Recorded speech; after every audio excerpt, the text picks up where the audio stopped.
حکم پر انہوں نے موسیٰ علیہ السلام سے کہا اور آپ کا رب ان سے جنگ کریں، ہم یہیں بیٹھے رہیں گے۔ صاحب مدارک لکھتے ہیں کہ میدان تیہ جہاں نہ سبزہ تھا، نہ سایہ، نہ غلہ، تو وہاں پہنچ کر حضرت موسیٰ علیہ السلام سے دھوپ کی گرمی اور بھوک کی شکایت کرنے لگے۔ حضرت موسیٰ علیہ السلام نے دعا فرمائی اور اللہ رب العزت نے اس دعا کی برکت سے اللہ کریم نے بادل کو ان کے تابع کر دیا تھا، جو ان کے ساتھ ساتھ ہمہ وقت چلتا رہتا اور سائبان بن کر ان کو سورج کی گرمی سے بچاتا تھا۔ رات کو آگ کا ایک ستون اترتا جس کی روشنی میں وہ چلتے تھے اور ان کے کپڑے نہ پھٹتے تھے اور نہ پرانے ہوتے تھے۔ تفسیر خازن میں ہے کہ گرمی سے بچاؤ کے لیے اللہ کریم نے ان پر ایک سفید باریک بادل بھیج دیا جو انہیں گرمی سے بچاتا تھا، اور نور کا ایک ستون بنا دیا کہ رات میں جب چاند نہ ہو تو انہیں روشنی دیتا رہے۔ من و سلوہ کا نزول بھی میدان تیہ میں ہی ہوا۔ من کے بارے میں صحیح قول یہ ہے کہ یہ ترنجبین کی طرح ایک میٹھی چیز تھی جو روزانہ صبح صادق سے طلوع آفتاب تک ہر شخص کے لیے ایک سا یعنی تقریباً 4 کلو کے حساب سے اترتی، اور لوگ اس کو چادروں میں لے کر دن بھر کھاتے رہتے۔ بعض مفسرین کے نزدیک من سے مراد وہ تمام چیزیں ہیں جو اللہ رب العزت نے اپنے بندوں کو کسی مشقت اور کاشتکاری کے بغیر عطا کر کے ان پر احسان فرمایا ہو۔ امام بخاری حضرت سعید بن زید رضی اللہ تعالیٰ عنہ سے روایت کرتے ہیں کہ رسول اللہ صلی اللہ علیہ وآلہ وسلم نے فرمایا، کھمبی من کی ایک قسم ہے اور اس کا پانی آنکھ کے لیے شفا ہے۔ بنی اسرائیل نے کہا کہ اے موسیٰ، ہمیں تو اس من کی مٹھاس نے مار ڈالا ہے، اپنے رب سے دعا کیجئے کہ ہمیں گوشت کھلائے۔ تو اللہ کریم نے ان پر سلوہ یعنی بٹیر کی شکل کا ایک پرندہ نازل فرمایا۔ تفسیر فیوض الرحمن میں ہے کہ جب اللہ کریم نے بنی اسرائیل کو غربت کی سزا دی تو عین اس غم میں رحمت سے بھی نوازا اور انعامات فرمائے، سروں پر بادل کا سایہ کیا اور من و سلوہ جیسے بہشتی طعام بھجوائے۔ یہ دونوں چیزیں ہفتے کو بالکل نہیں آتی تھیں، باقی ہر روز پہنچتی، جمعے کو 2 گنی آتی، اور حکم یہ تھا کہ جمعے کو ہفتے کے لیے بھی جمع کر لو مگر 1 دن سے زیادہ کا جمع نہ کرو۔ بنی اسرائیل نے ان نعمتوں کی ناشکری کی اور ذخیرے جمع کیے، وہ سڑ گئے اور ان کی آمد بند کر دی گئی۔ یہ انہوں نے اپنا ہی نقصان کیا کہ دنیا میں نعمت سے محروم ہوئے اور آخرت میں سزا کے مستحق ہوئے۔ اس سفر میں نہ تو ان کے بال لمبے ہوئے، نہ ناخن بڑھے، نہ ہی کپڑے پھٹے اور نہ ہی کپڑے میلے ہوئے۔ جو صغیر لڑکے تھے چھوٹے، جوں بڑھتے تھے تو کپڑے بھی جسموں کے ساتھ بڑھتے چلے جاتے تھے۔ سورج بھی اپنی تلخی سے باز رہا۔ اللہ کریم کی کشادہ قلبی کے بارے میں تفسیر الخازن میں حضرت موسیٰ علیہ السلام کے حوالے سے لکھا ہے کہ انہوں نے اللہ کریم کی بارگاہ میں عرض کی کہ الہی، تو نے مجھے کامل نعمتیں عطا فرمائی اور مجھے شکر ادا کرنے کا حکم دیا، حالانکہ تیری نعمتوں پر میرا شکر ادا کرنا تیری طرف سے ایک نعمت ہی ہے۔ تو اللہ کریم نے وہی فرمائی کہ اے موسیٰ، تم نے سب سے بلند علم سیکھا ہے اور مجھے میرے بندے کی جانب سے اتنا ہی بہت ہے کہ وہ یقین رکھے کہ جو نعمت اسے حاصل ہے وہ میری جانب سے ہے۔ اسی طرح حضرت داؤد علیہ السلام فرماتے ہیں کہ پاک ہے وہ ذات جس نے شکر سے عاجز ہونے کے اعتراف کو بھی شکر ہی قرار دیا ہے۔ ابو العالیہ کہتے ہیں کہ ایک شخص نے حضور نبی کریم صلی اللہ علیہ وآلہ وسلم سے عرض کیا کہ کاش ہمارے گناہوں کا کفارہ بھی اسی طرح ہو جاتا جیسے بنی اسرائیل کا ہوا کرتا تھا۔ سنتے ہی آپ صلی اللہ علیہ وآلہ وسلم نے 3 مرتبہ جناب باری تعالیٰ میں عرض کی کہ نہیں خدایا، نہیں خدایا، نہیں خدایا، ہم یہ نہیں چاہتے۔ پھر فرمایا، سنو، بنی اسرائیل میں سے جہاں کوئی گناہ کرتا اس کے دروازے پر قدرتاً لکھا ہوا پایا جاتا اور ساتھ ہی اس کا کفارہ بھی لکھا جاتا۔ اب یا تو وہ دنیاوی رسوائی منظور کر کے کفارہ ادا کر دے اور اپنے پوشیدہ گناہوں کو ظاہر کرے، یا آخرت کی رسوائی کو منظور کرے۔ لیکن تم سے اللہ کریم نے فرمایا وَمَن يَعْمَلْ سُوءًا أَوْ يَظْلِمْ نَفْسَهُ ثُمَّ يَسْتَغْفِرِ اللَّهَ يَجِدِ اللَّهَ غفور الرحیمہ، اور جو کوئی برا فعل کرے یا اپنے نفس پر ظلم کرے پھر اللہ سے بخشوائے تو اللہ کو بخشنے والا مہربان پائے گا۔ اس طرح ایک نماز دوسری نماز تک گناہوں کا کفارہ بن جاتی ہے، پھر جمعہ دوسرے جمعہ تک کفارہ بن جاتا ہے۔ سنو، جو شخص برائی کا ارادہ کرے لیکن برائی نہ کرے تو برائی کبھی نہیں جاتی، اور اگر کر گزرے تو ایک ہی لکھی جاتی ہے، اور اگر بھلائی کا ارادہ کرے اور پھر تو نہ کرے لیکن بھلائی لکھی جاتی ہے، اور اگر کر بھی لے تو 10 بھلائیاں لکھی جاتی ہیں۔ اب بتاؤ، تم اچھے رہے یا بنی اسرائیل؟ تم بنی اسرائیل سے بہت ہی اچھے ہو، باوجود اتنے کرم اور رحم کے پھر بھی کوئی ہلاک ہو تو سمجھو کہ یہ خود ہلاک ہونے والا ہی تھا۔ عہد موسوی میں ایک اہم شخصیت کا نام اسکندر ہے، جن کا لقب ذوالقرنین ہے۔ مفسرین نے اس لقب کی مختلف وجوہات بیان کی ہیں، یہاں ہم 4 کا ذکر کرتے ہیں۔ پہلی یہ کہ آپ سورج کے طلوع اور غروب ہونے کی جگہ تک پہنچے تھے۔ دوسری یہ کہ آپ کے سر پر 2 چھوٹے ابھار سے تھے۔ تیسری، انہیں ظاہری و باطنی علوم سے نوازا گیا تھا، یہ ظلمت اور نور میں داخل ہوئے تھے۔ یہ حضرت خضر علیہ السلام کے خالہ زاد بھائی ہیں۔ انہوں نے اسکندریہ شہر بنایا اور اس کا نام اپنے نام پر رکھا۔ حضرت خضر علیہ السلام ان کے وزیر اور صاحب لواء تھے۔ دنیا میں 4 بڑے بادشاہ ہوئے ہیں، ان میں سے 2 مومن تھے، حضرت ذوالقرنین اور حضرت سلیمان علیہ السلام، اور 2 کافر تھے، نمرود اور بخت نصر، اور 5ویں بڑے بادشاہ حضرت امام مہدی ہوں گے۔ ان کی حکومت تمام روئے زمین پر ہوگی۔ مولا کائنات حضرت علی رضی اللہ تعالیٰ عنہ نے فرمایا کہ وہ نہ نبی تھے نہ فرشتے، بلکہ اللہ کریم سے محبت کرنے والے بندے تھے۔ اللہ عز و جل نے انہیں محبوب بنایا۔ اللہ تعالیٰ نے ارشاد فرمایا کہ بے شک ہم نے حضرت ذوالقرنین کو زمین میں اقتدار عطا فرمایا اور اسے ہر چیز کا ایک سامان یا اس کے حصول کا ایک طریقہ عطا فرمایا، اور جس چیز کی مخلوق کو حاجت ہوتی ہے اور جو کچھ بادشاہوں کو ملک اور شہر فتح کرنے اور دشمنوں کے ساتھ جنگ کرنے میں درکار ہوتا ہے، وہ تمام عنایت کیا۔ حضرت ذوالقرنین کے سفر کی ابتدا اس طرح ہوئی کہ انہوں نے کتابوں میں دیکھا تھا کہ حضرت نوح علیہ السلام کے بیٹے سام کی اولاد میں سے ایک شخص چشمہ حیات سے پانی پیے گا اور اس کو موت نہیں آئے گی۔ یہ دیکھ کر وہ چشمہ حیات کی طلب میں مغرب و مشرق کی طرف روانہ ہوئے۔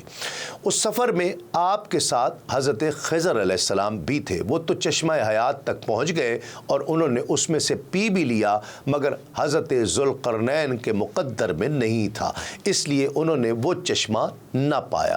اس سفر میں مغرب کی جانب روانہ ہوئے تو جہاں تک آبادی ہے وہ سب منزلیں طے کر ڈالیں، اور مغرب کی سمت میں وہاں تک پہنچے جہاں آبادی کا نام و نشان تک باقی نہ رہا تھا۔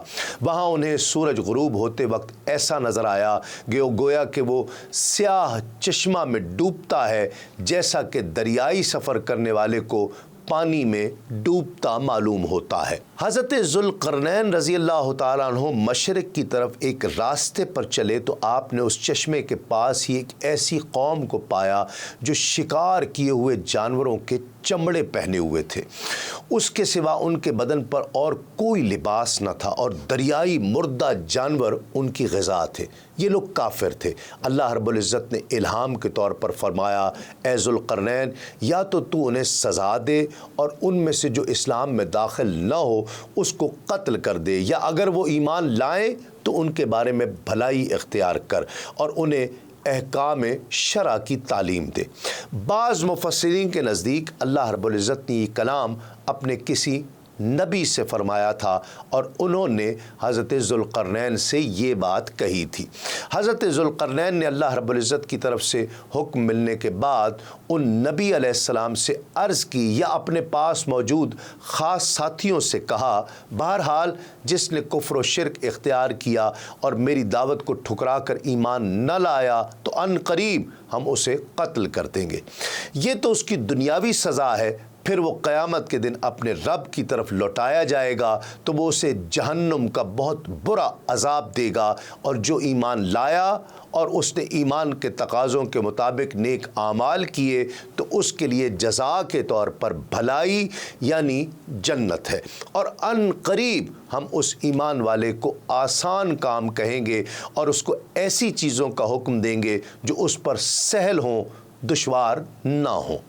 مفسرین فرماتے ہیں کہ وہ قوم اس جگہ پر تھی جہاں ان کے اور سورج کے درمیان کوئی چیز، پہاڑ، درخت وغیرہ حائل نہ تھی، اور نہ وہاں زمین کی نرمی کی وجہ سے کوئی عمارت قائم ہو سکتی تھی، اور وہاں کے لوگوں کا یہ حال تھا کہ طلوع آفتاب کے وقت زمین کے اندر بنائے ہوئے تہ خانوں میں گھس جاتے تھے اور زوال کے بعد نکل کر اپنا کام کاج کرتے تھے۔ جب حضرت ذوالقرنین سفر کرتے ہوئے شمال کی جانب اس جگہ پہنچے جہاں انسانی آبادی بالکل ختم ہو جاتی تھی تو وہاں دو بڑے عالی شان پہاڑ دیکھے جن کے اس طرف یاجوج ماجوج کی قوم آباد تھی، جو کہ دو پہاڑوں کے درمیانی راستے سے اس طرف آ کر قتل و غارت گری کیا کرتی تھی۔ یہ جگہ ترکستان کے مشرقی کنارے پر واقع تھی۔ یہاں حضرت ذوالقرنین نے ایک ایسی قوم کو بھی پایا جو کوئی بات سمجھتے معلوم نہیں ہوتے تھے، کیونکہ ان کی زبان عجیب و غریب تھی، اس لیے ان کے ساتھ اشارے وغیرہ کی مدد سے یہ بمشقت بات کی جا سکتی تھی۔ یاجوج اور ماجوج یافس بن نوح علیہ السلام کی اولاد سے ایک فسادی گروہ ہے۔ ان کی تعداد بہت زیادہ ہے، زمین میں فساد کرتے تھے، بہار کے موسم میں نکلتے تھے تو کھیتیاں اور سبزے سب کچھ کھا جاتے تھے اور ان میں سے کچھ بھی نہیں چھوڑتے تھے، اور خشک چیزیں لاد کر لے جاتے۔ یہ لوگ آدمیوں کو کھا لیتے تھے اور درندوں، وحشی جانوروں، سانپوں اور بچھوؤں تک کو کھا جایا کرتے تھے۔ حضرت ذوالقرنین سے لوگوں نے ان کی شکایت کی کہ وہ زمین میں فساد مچانے والے لوگ ہیں، تو کیا ہم آپ کے لیے اس بات پر کچھ مال مقرر کر دیں کہ آپ ہمارے اور ان کے درمیان ایک دیوار بنا دیں تاکہ وہ ہم تک پہنچ نہ سکے اور ہم ان کے شر اور ایذا سے محفوظ رہیں۔ حضرت ذوالقرنین نے ان سے فرمایا، اللہ رب العزت کے فضل سے میرے پاس کثیر مال اور ہر قسم کا سامان موجود ہے، تم سے کچھ لینے کی مجھے حاجت نہیں ہے، البتہ تم جسمانی قوت کے ساتھ میری مدد کرو اور جو کام میں تمہیں بتاؤں وہ انجام دو، میں تم میں اور ان میں ایک مضبوط رکاوٹ بنا دوں گا۔ ان لوگوں نے عرض کی، پھر ہمارے متعلق کیا خدمت ہے؟ آپ نے فرمایا، میرے پاس پتھر کے سائز کے لوہے کے ٹکڑے لاؤ۔ جب وہ لے آئے تو اس کے بعد ان سے بنیاد کھدوائی۔ جب وہ پانی تک پہنچی تو اس میں پتھر پگھلائے ہوئے تانبے سے جمائے گئے اور لوہے کے تختے اوپر نیچے چن کر ان کے درمیان لکڑی اور کوئلہ بھروا دیا اور آگ دے دی۔ اس طرح یہ دیوار پہاڑ کی بلندی تک اونچی کر دی گئی اور دونوں پہاڑوں کے درمیان کوئی جگہ نہ چھوڑی گئی۔ پھر اوپر سے پگھلایا ہوا تانبا دیوار میں پلا دیا گیا تو یہ سب مل کر ایک سخت جسم بن گیا۔ جب حضرت ذوالقرنین نے دیوار مکمل کر لی تو یاجوج اور ماجوج آئے اور انہیں اس دیوار پر چڑھنے کا ارادہ کیا تو اس کی بلندی اور ملائمت کی وجہ سے اس پر چڑھ نہیں سکے۔ پھر انہوں نے نیچے سے اس میں سوراخ کرنے کی کوشش کی تو اس دیوار کی سختی اور موٹائی کی وجہ سے اس میں سوراخ بھی نہ کر سکے۔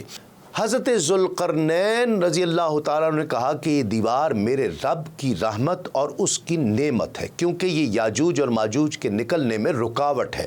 پھر جب میرے رب کا وعدہ آئے گا اور قیامت کے قریب یاجوج ماجوج کے خروج کا وقت آ پہنچے گا تو میرا رب اس دیوار کو پاش پاش کر دے گا، اور میرے رب نے ان کے نکلنے کا جو وعدہ فرمایا ہے وہ اور اس کے علاوہ ہر وعدہ سچا ہے۔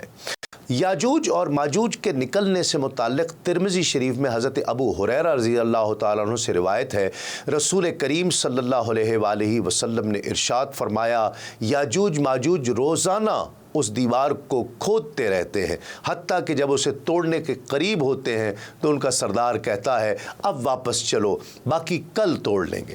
حضور نبی کریم صلی اللہ علیہ وآلہ وسلم نے فرمایا، اللہ تعالیٰ اسے پہلے سے پھر بہتر کر دیتا ہے، یہاں تک کہ جب ان کی مدت پوری ہو جائے گی اور اللہ تعالیٰ انہیں لوگوں پر بھیجنا چاہے گا تو ان کا سردار کہے گا واپس لوٹ جاؤ، انشاءاللہ کل تم اسے توڑ ڈالو گے۔ یہ وہ بات انشاءاللہ کے ساتھ کہے گا، دوسرے دن جب وہ واپس آئیں گے تو اسے ویسے ہی پائیں گے جس طرح چھوڑ کر گئے تھے، چنانچہ وہ اسے توڑ کر باہر لوگوں پر نکل آئیں گے۔ جب دیوار ٹوٹ جائے گی تو اس دن ہم یاجوج اور ماجوج کو اس طرح چھوڑ دیں گے کہ ان کا ایک گروہ دوسرے پر اس طرح آئے گا جس طرح پانی کی لہر ایک دوسرے پر آتی ہے، اور وہ اپنی کثیر تعداد کی وجہ سے ایک دوسرے کے ساتھ ملے ہوئے ہوں گے۔ صدر الشریعہ مفتی امجد علی اعظمی رحمۃ اللہ تعالیٰ علیہ لکھتے ہیں کہ بعد قتل دجال حضرت عیسیٰ علیہ السلام کو حکم الہی ہوگا کہ مسلمانوں کو کوہ طور پر لے جاؤ، اس لیے کہ کچھ ایسے لوگ ظاہر کیے جائیں گے جن سے لڑنے کی کسی کو طاقت نہیں ہوگی۔ مسلمانوں کے کوہ طور پر جانے کے بعد یاجوج و ماجوج ظاہر ہوں گے، یہ اس قدر کثیر ہوں گے کہ ان کی پہلی جماعت بحیرہ تبریہ جس کا طول 10 میل ہوگا، جب گزرے گی اس پر اس کا پانی پی کر اس طرح سکھا دے گی کہ دوسری جماعت بعد والی جب آئے گی تو کہے گی کہ یہاں کبھی پانی تھا۔ پھر دنیا میں فساد و قتل و غارت سے جب یہ فرصت پائیں گے تو کہیں گے کہ زمین والوں کو تو ہم نے قتل کر دیا، آؤ اب آسمان والوں کو قتل کریں۔ یہ کہہ کر یہ اپنے تیر آسمان کی طرف پھینکیں گے، خدا کی قدرت کہ ان کے تیر اوپر سے خون آلود گریں گے۔ یہ اپنی انہی حرکتوں میں مشغول ہوں گے، اور وہاں پہاڑ پر حضرت عیسیٰ علیہ السلام ماں اپنے ساتھیوں کے محصور ہوں گے، یہاں تک کہ ان کے نزدیک گائے کے سر کی وہ وقت ہوگی جو آج تمہارے نزدیک شو اشرفیوں کی نہیں۔ اس وقت حضرت عیسیٰ علیہ السلام اپنے ہمراہیوں کی دعا فرمائیں گے، اللہ رب العزت ان کی گردنوں میں ایک قسم کے کیڑے پیدا کر دے گا کہ ایک دم میں وہ سب کے سب مر جائیں گے۔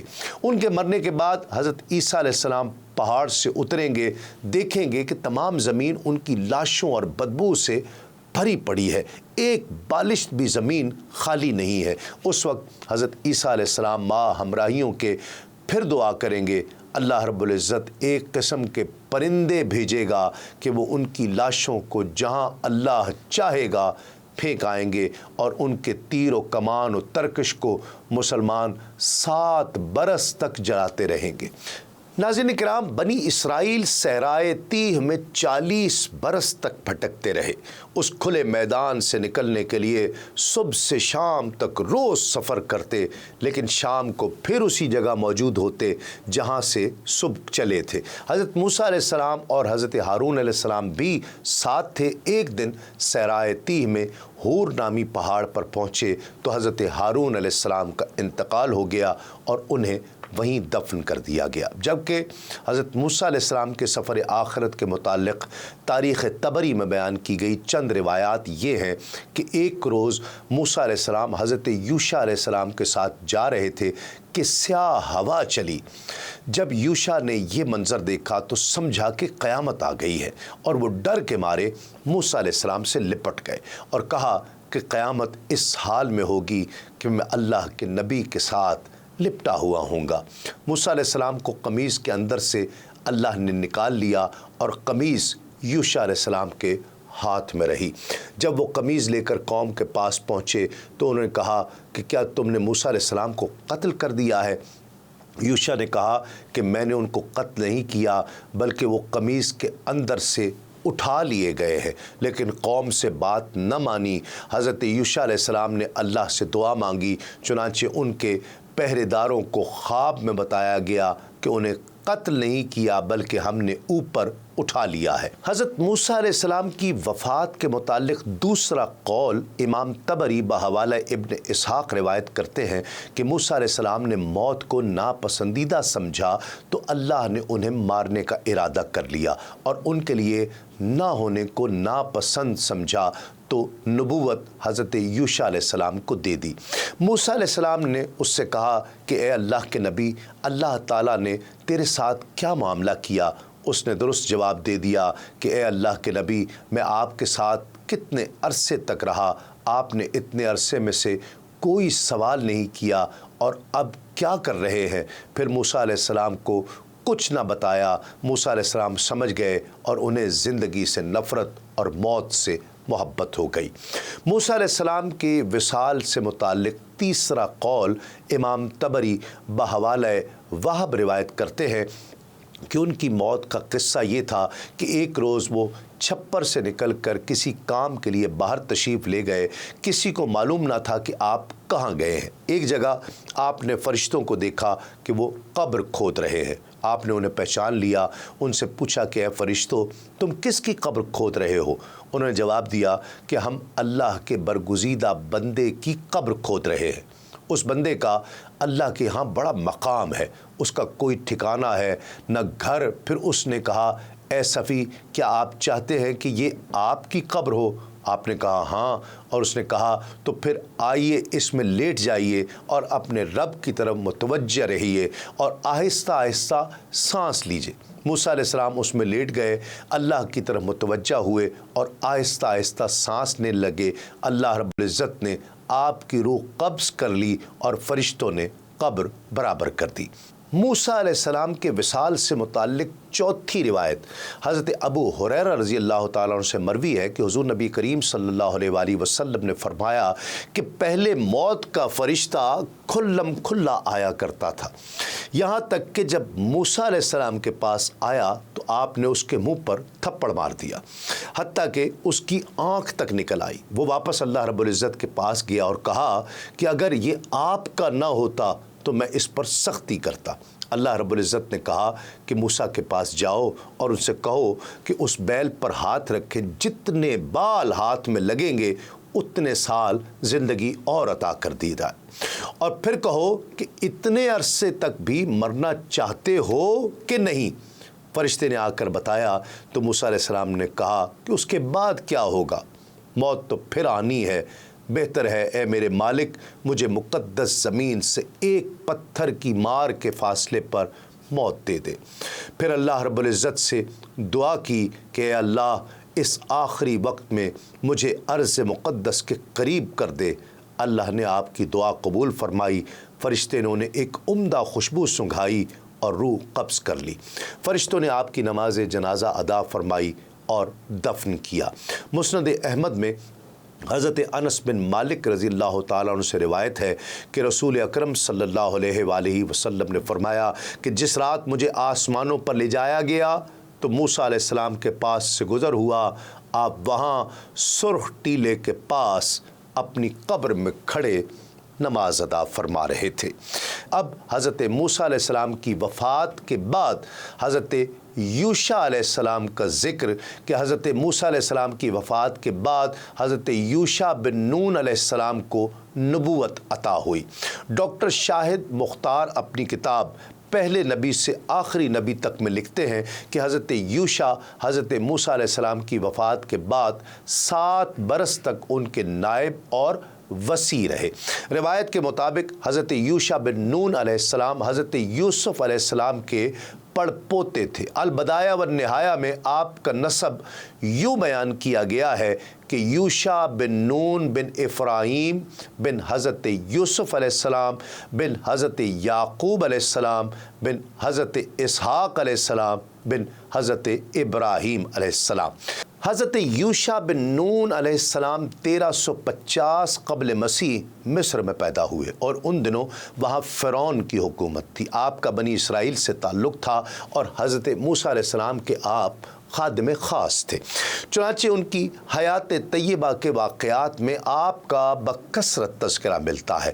حضرت خضر علیہ السلام سے ملاقات کے سفر میں بھی آپ موسیٰ علیہ السلام کے ساتھ تھے اور ان کے وصال ظاہری تک آپ ساتھ ہی رہے۔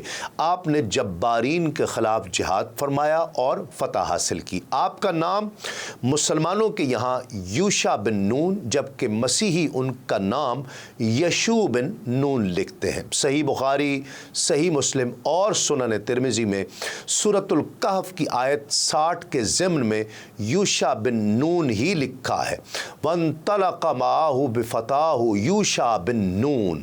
گو کہ اللہ رب العزت نے قرآن کریم میں آپ کا بطور نبی ذکر فرمایا ہے اور نہ ہی کہیں آپ کا نام آیا ہے، تاہم سورہ کہف میں 2 جگہ حضرت موسیٰ علیہ السلام کے ایک نوجوان رفیق خاص کا ذکر ہے، اور حضرت ابی بن کعب رضی اللہ تعالیٰ عنہ سے روایت ہے کہ حضور نبی کریم صلی اللہ علیہ وآلہ وسلم نے فرمایا کہ وہ یوشع بن نون ہی ہے۔ جامع البیان کے مطابق حضرت موسیٰ علیہ السلام جب سمندر کے کنارے پہنچے تو ان کے اصحاب میں سے یوشع بن نون نے کہا، اے موسیٰ، آپ کے رب نے کس طرف سے نکلنے کا حکم دیا تھا؟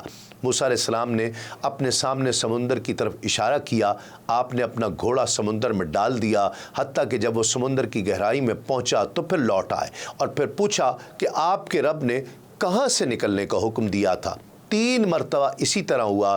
پھر اللہ رب العزت نے موسیٰ علیہ السلام کی طرف یہ وحی کی کہ اپنے عصا کو سمندر پر مارے۔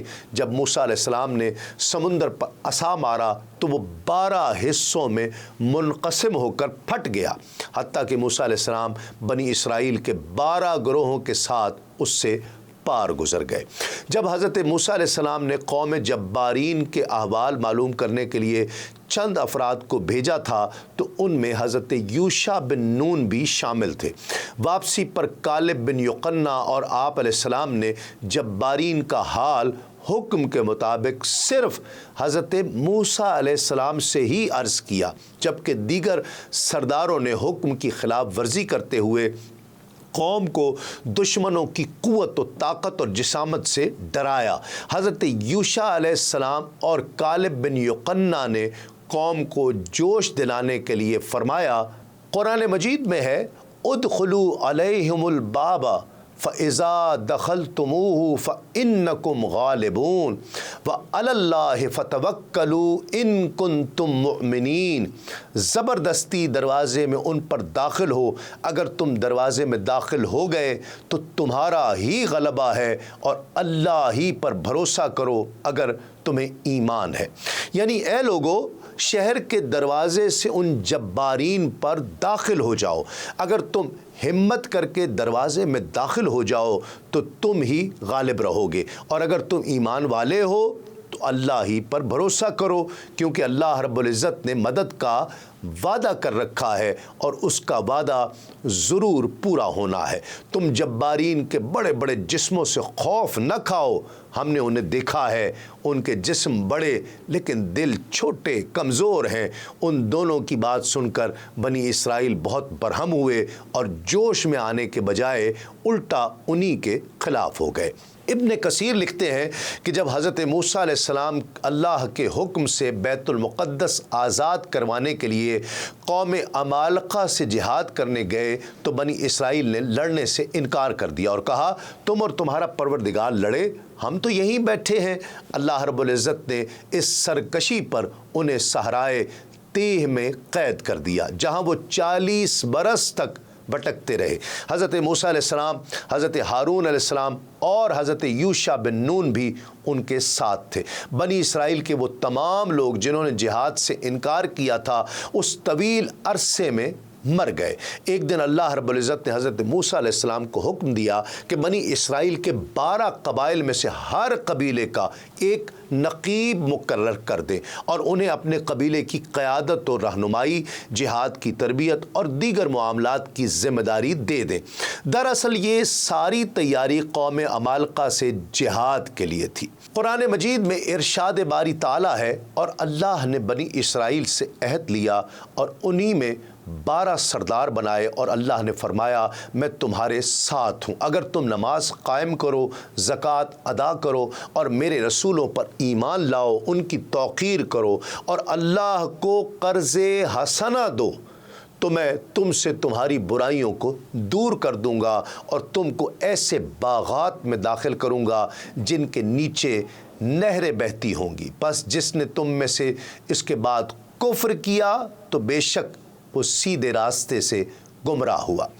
حضرت موسیٰ علیہ السلام نے اللہ رب العزت کے حکم کے مطابق 12 قبائل میں سے 12 سردار منتخب کیے اور حضرت یوشع بن نون علیہ السلام کو ان سب کا سپہ سالار مقرر کر دیا۔ ابھی وادی تیہ کی سزا کی مدت پوری بھی نہیں ہوئی تھی کہ پہلے حضرت ہارون علیہ السلام اور پھر 2 سال بعد ہی حضرت موسیٰ علیہ السلام انتقال فرما گئے۔ تاہم حضرت موسیٰ علیہ السلام نے انتقال سے قبل حضرت یوشع بن نون کو اپنا جانشین اور خلیفہ مقرر فرما دیا تھا۔ کئی مفسرین نے لکھا ہے کہ انہیں نبوت بھی عطا کی گئی تھی۔ جب حضرت موسیٰ علیہ السلام کی وفات کا وقت قریب آیا تو آپ نے بنی اسرائیل کے سامنے کھڑے ہو کر ایک خطبہ ارشاد فرمایا جس میں انہیں واعظ و نصیحت فرمائی اور حضرت یوشع بن نون علیہ السلام کو بنی اسرائیل پر اپنا خلیفہ نامزد کیا۔ تفسیر القرآن العظیم کے مطابق موسیٰ علیہ السلام کی وفات اقدس کے بعد آپ کے خلیفہ اول یوشع بن نون علیہ السلام ہوئے، جن کو اللہ رب العزت نے نبوت عطا فرمائی۔ عمدۃ القاری میں لکھا ہے کہ سیدنا موسیٰ علیہ السلام کے دنیا سے پردہ فرمانے کے 40 سال بعد اللہ رب العزت نے انہیں مبعوث فرمایا۔ انہوں نے بنی اسرائیل کو خبر دی کہ میں اللہ رب العزت کا نبی ہوں اور اللہ رب العزت نے مجھے قوم جبارین سے جہاد کرنے کا حکم دیا ہے۔ بنی اسرائیل نے ان کی تصدیق کی اور ان کے ہاتھ پر بیعت بھی کی۔ تاریخ یعقوبی میں ہے کہ جب حضرت موسیٰ علیہ السلام کی وفات کا وقت قریب آیا تو اللہ تعالیٰ نے آپ کو حکم دیا کہ آپ یوشع بن نون کو قبۃ الزمان کی طرف لے جائیں اور اسے برکت دیں۔ یوشع بن نون حضرت یوسف بن یعقوب کی قوم سے تعلق رکھتے تھے اور آپ اپنا ہاتھ اس کے جسم پر رکھیں تاکہ آپ کی برکت اس میں منتقل ہو جائے، اور اسے وصیت کریں کہ وہ آپ کے بعد بنی اسرائیل میں کھڑا ہو۔ سو حضرت موسیٰ علیہ السلام نے ایسا ہی کیا، اور جب حضرت موسیٰ علیہ السلام وصال فرما گئے تو یوشع آپ کے بعد بنی اسرائیل میں کھڑے ہو گئے۔ پھر حضرت موسیٰ علیہ السلام کی وصال کے 1 دن بعد میدان تیہ سے نکلنے، اور بعض اہل کتاب کا قول ہے کہ آپ 30 دن کے بعد نکلے اور شام کی طرف چلے گئے۔ میدان تیہ میں جب بنی اسرائیل کے 40 سال مکمل ہو گئے تو اللہ رب العزت نے حضرت یوشع علیہ السلام کو نبوت عطا فرمائی اور جبارین کے خلاف جہاد کا حکم دیا۔